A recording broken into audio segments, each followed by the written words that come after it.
Still on the search of that one true love? On the limbo in this crazy world of dating, marriage, relationships? Well, listen to the Golden State Media Concepts Relationship Podcast, your one-stop podcast for everything about relationships.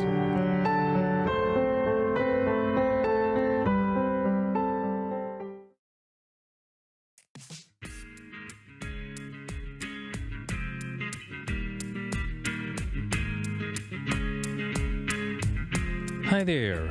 Welcome to Golden State Media Concepts Relationships Podcast. I'm your host, John Johnson, and in this episode, we are going to talk about the white knight syndrome, when the woman is the breadwinner, and being in the friend zone.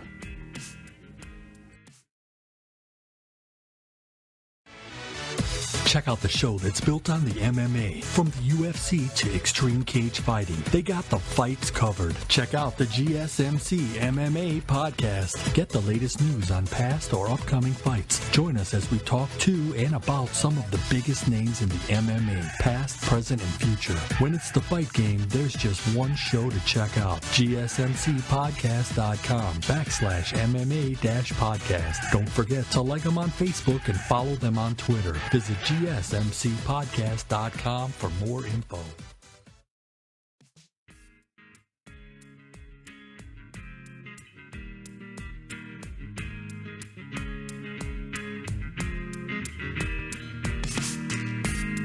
Hi there.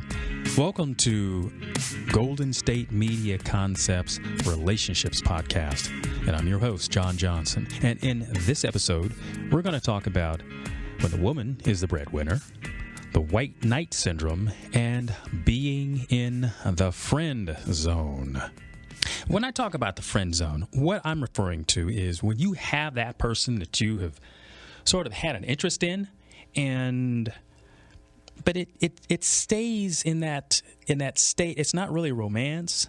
You know, you may have met them in a group setting. You may have known them from school, met them at yoga, met them in the supermarket, and you just kind of have, it sort of clicks a little bit. It sort of works.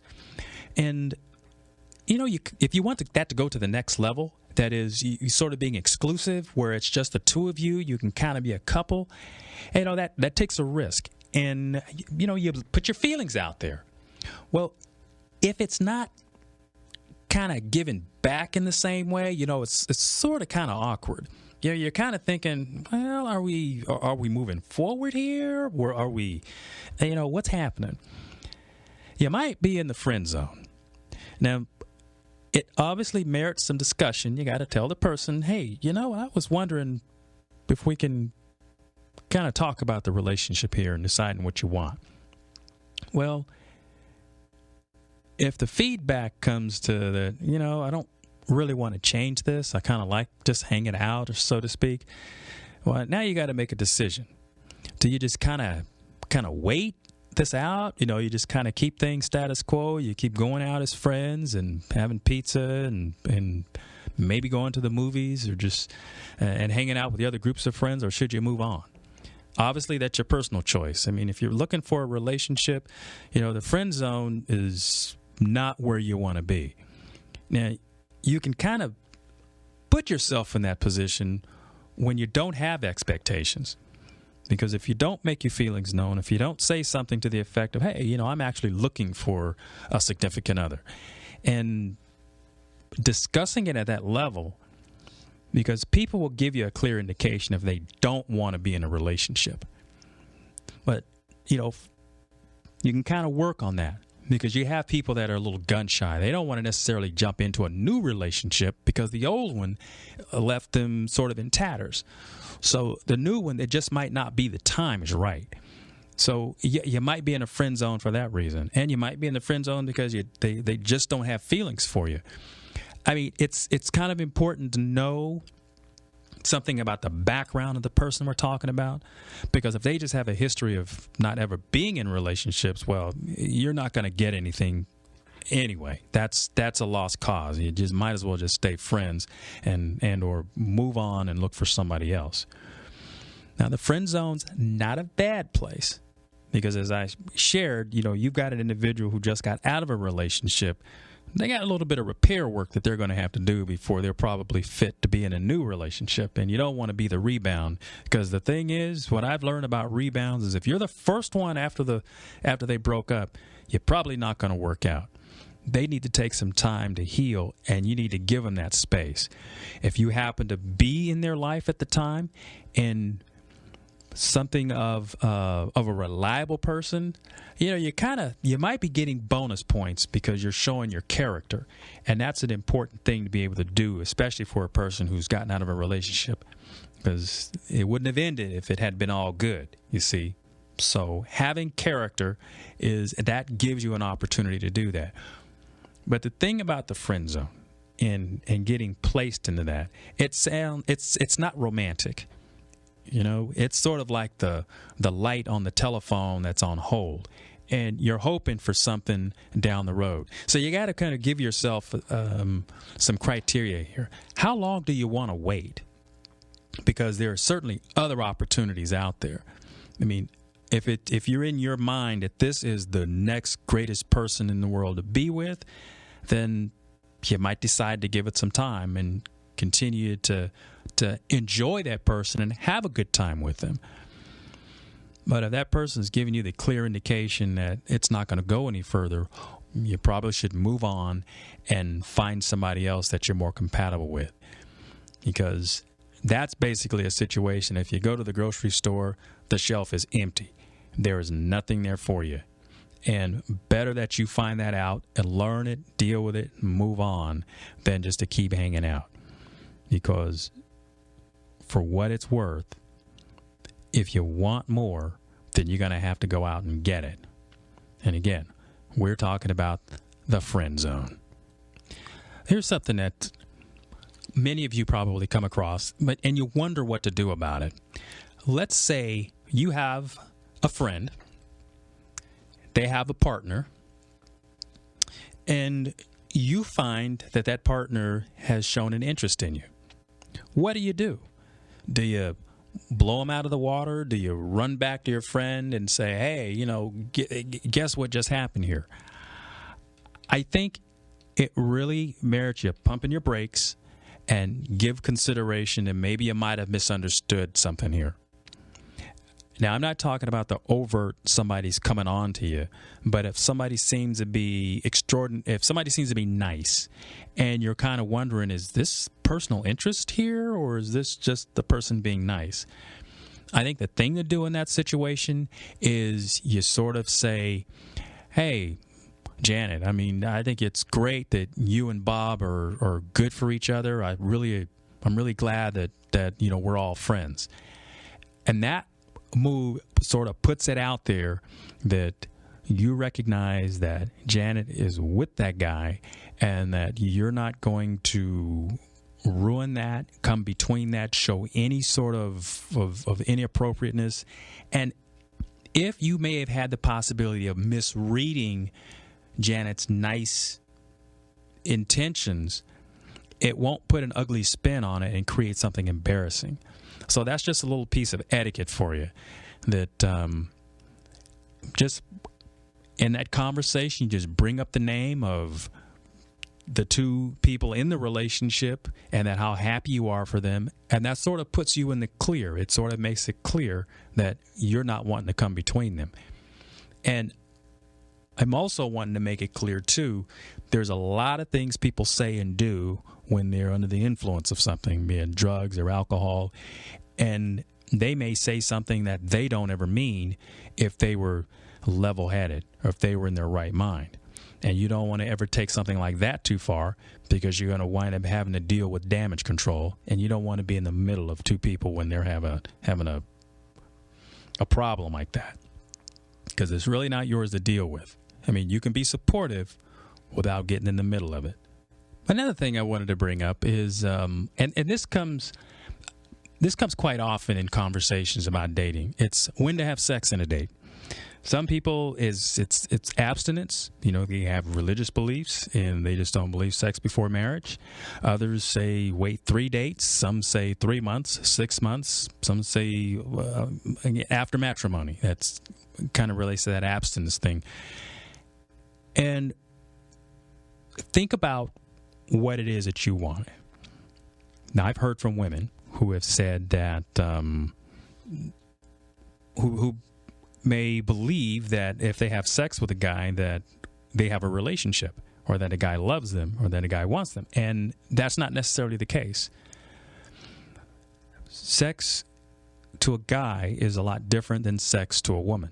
And I know this has been talked about, but I'm bringing it up because that conversation came back to me in a discussion not too long ago. And it was really all about the interpretation of what being physically intimate means between two people. Now, you obviously should have a conversation about what it means, but in the case of how long to wait, that's certainly a personal choice. What has your experience been? You got to think about what's the perception of the other person when you become physically intimate, and what agreement do you have? Think about it. Are we exclusive?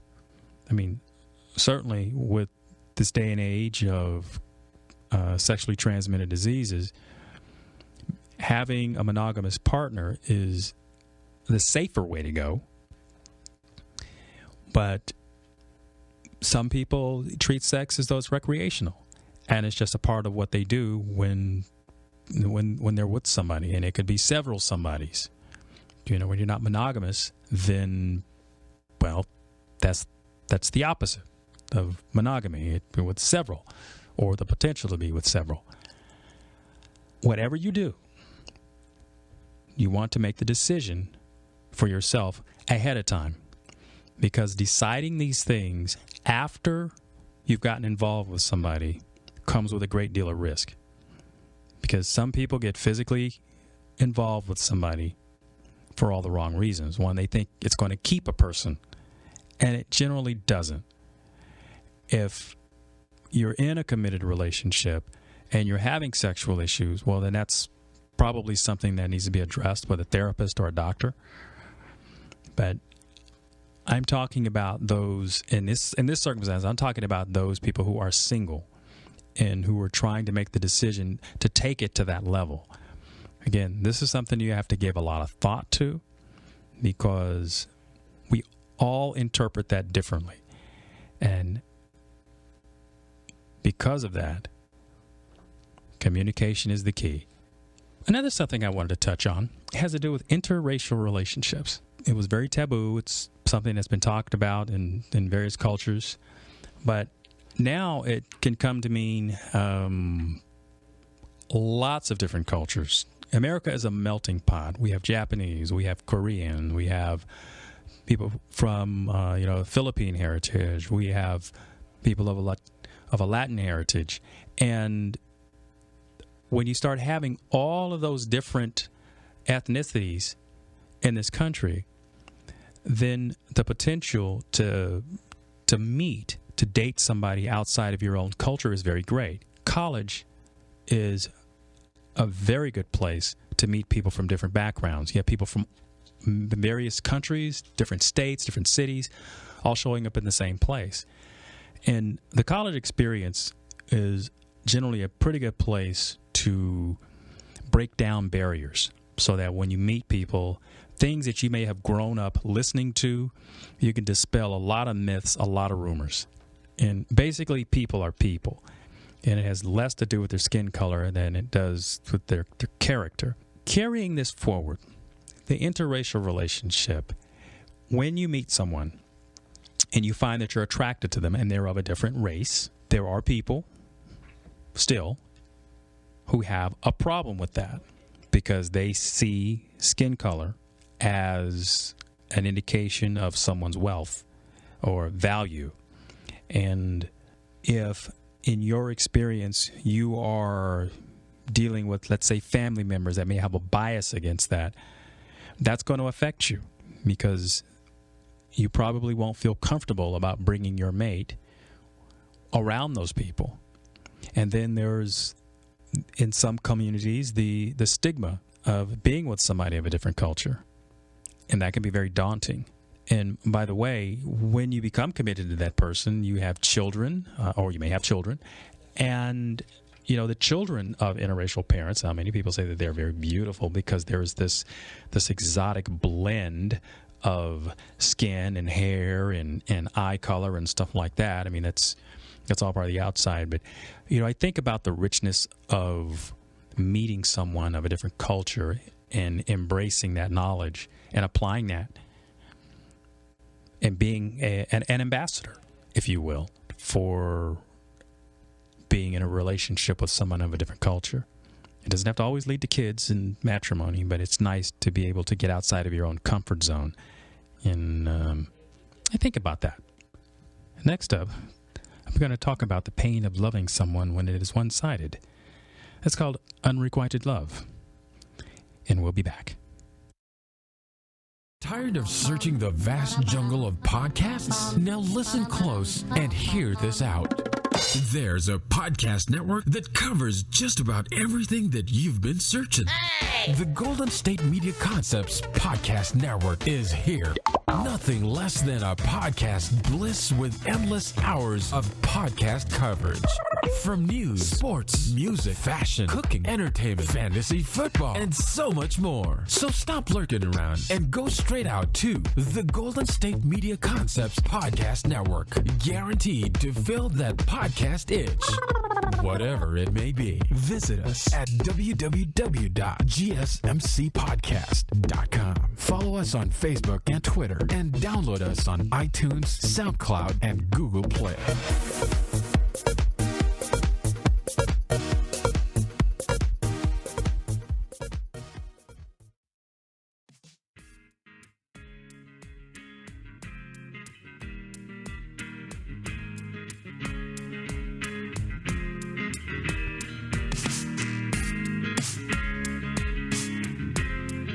Unrequited love. It's basically, I would describe it as a romantic feeling sort of experience that's only one-sided. Oftentimes, these kinds of relationships start off as being platonic, and you got a couple of friends, they've been hanging out, they've known each other for a long time, and one person gets to feeling like, hey, I might want to take this to the next level. And platonic is simple, just for those that aren't quite sure with the term, it just means it's non-sexual. That's what platonic is. It's just non-sexual. But when you have somebody that wants to take it to another level with the romance, meaning they want intimacy, most likely physical intimacy, then, and that's not returned, well, now we're in an awkward place, because it's, do you sit and wait for this person to change their mind, or do you move on?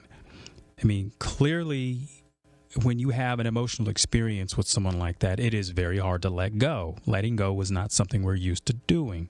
And, hey, hanging on to certain things, I mean, that shows tenacity. That's a good thing. I mean, how many times have you worked for something, and the harder you work for it, well, the better it felt when you got it? I mean, that's accomplishing something. And if everything was easy, would it be worth it? Well, when it comes to matters of the heart, now this takes a different spin, because this person who's not sharing that same emotional interest may have interest elsewhere. And that's not something that you can control. And this is just that odd, push me, pull you kind of give and take nature of relationships. We're talking about human emotions and feelings, and, they don't always mirror what we expect.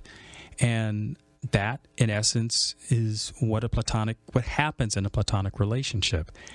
And it could be heart-wrenching, because you might see yourself as the best person for that other individual, and you're just wanting to love them and give them all you are, and they just don't see it the same way. That could lead to other issues. And at the top of the show, I talked about what's called the white knight syndrome. And it happens in cases like this. You go from being platonic to what the white knight does is the white knight tends to come into the experience of someone and they want to rescue them. And that's kind of an overview. But that person, the object of their affection, is somebody that seems to have something that needs to be fixed, whether it's they have car problems all the time, or they have problems with other family members, and the white knight wants to rush in and fix it all the time because they feel that I've got the perfect answer, I can throw money at this problem and fix it, or whatever. What the white knight tends to do is tend to want to do these things because that, for them, when they can be the rescuer, when they can fix things, it sort of affirms for them that sort of self-worth. And that is the crux of the white knight syndrome. The problem that comes up with this is that the white knight often doesn't realize that they're not handling their own business. They're out fixing someone else. They're out rescuing somebody else's problems, but they're not handling their own business. And they may be doing that because they can't. They don't know how, but they can fix somebody else's problems. Now imagine that. If you had a mechanic that worked on your car but couldn't fix his own, you're not going to have a whole lot of confidence in that. Well, the white knight tends to be an illustration of something like that, and it's magnified. Well, the thing that is underneath this, and this is something that the white knight oftentimes doesn't consider because they're operating in the blind here. They think they're just driving on emotions. Well, here's what happens. A white knight sees the object of their affection and they're playing rescuer. Well, they don't realize that what's happening underneath here is they may have issues of abandonment. And they think by being the rescuer of somebody else, they're going to make them feel grateful for them being in their life. So if I, John, see Mary out there and I'm just wanting to be the best thing since the best guy that she's ever met, I'm over there every day. I'm raking her yard. I am fixing her car. I'm maybe even dropping her kids off at daycare just so that she doesn't have to do it today.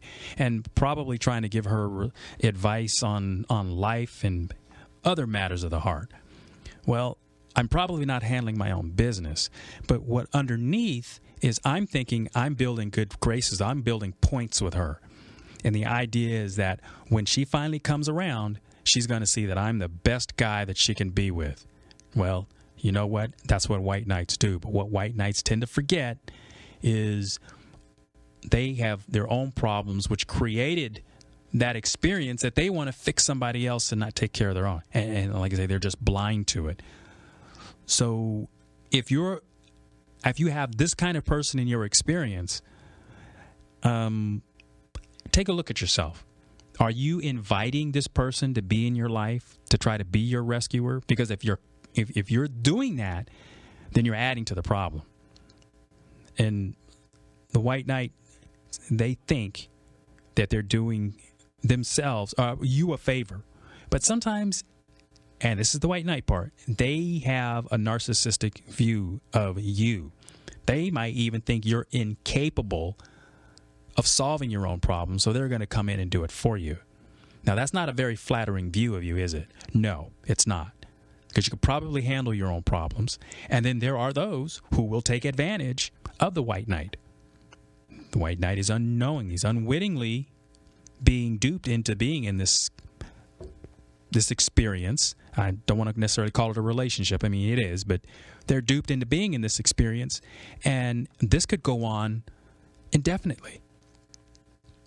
I mean, you need help to get out of a situation like this. It's dysfunctional. And that's a word that you'll probably hear if you've ever been in therapy. You'll hear the word dysfunctional a lot. It's the D word. If you understand this, and beneath all these issues of self-worth, oftentimes, like I say, it happens from being abandoned.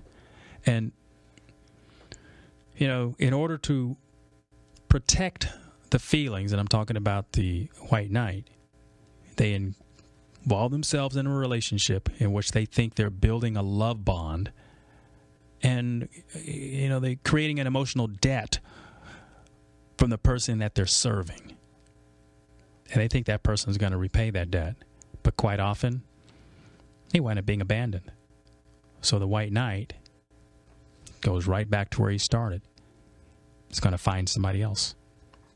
well, they should find a therapist. Another something I'd like to cover has to do with, I'm principally talking about a relationship between a man and a woman, but it is where the woman is the primary breadwinner. And now this is made possible because women actually are enrolled in college, percentage-wise, more than men. So that means women graduate from college at a higher rate, and women move into the workforce. They earn a very substantial living, and they're meeting partners, some of them in college. And the roles that traditionally existed where the man was the breadwinner, the man brought the money home, and made the decisions about the money, these things start to blend. Now, when you have the partnership, man and woman, both working, husband and wife, and the decisions about the money get made as a couple, that's fairly common. But let's take the reversal when you have the woman as the primary breadwinner and the husband stays at home. The masculine role that used to be played by the man, has now shifted. And it's, how do we make this transition? What's expected? Because what I have heard, now this is again talking to women who had men in their life who have been, say, stay-at-home guys. Their participation in the relationship, the willingness to participate in the decision-making has fallen away. The volunteering for things to do in the relationship, it just, and for some, it's almost non-existent. I mean, I've known of cases where the man just basically became depressed and didn't get up off the couch. When you have a woman that's the primary breadwinner, so to speak, or income earner, then the job of the male in this experience then becomes of, what am I supposed to do? How do I become part of the decision-making process? Because now I have my traditional role, what I have grown up to understand, has been upended. And that becomes a source of relationship strain. I don't doubt that when women grow up, those that experience fathers who have been very instrumental in their lives expect to find a mate who is capable of doing the same thing. But when you earn more money, or in the case of many of these relationships, he's become a stay-at-home dad, then the male role, it gets blended. And it's no longer about being the dominant person in a relationship, but again, it's the shared power.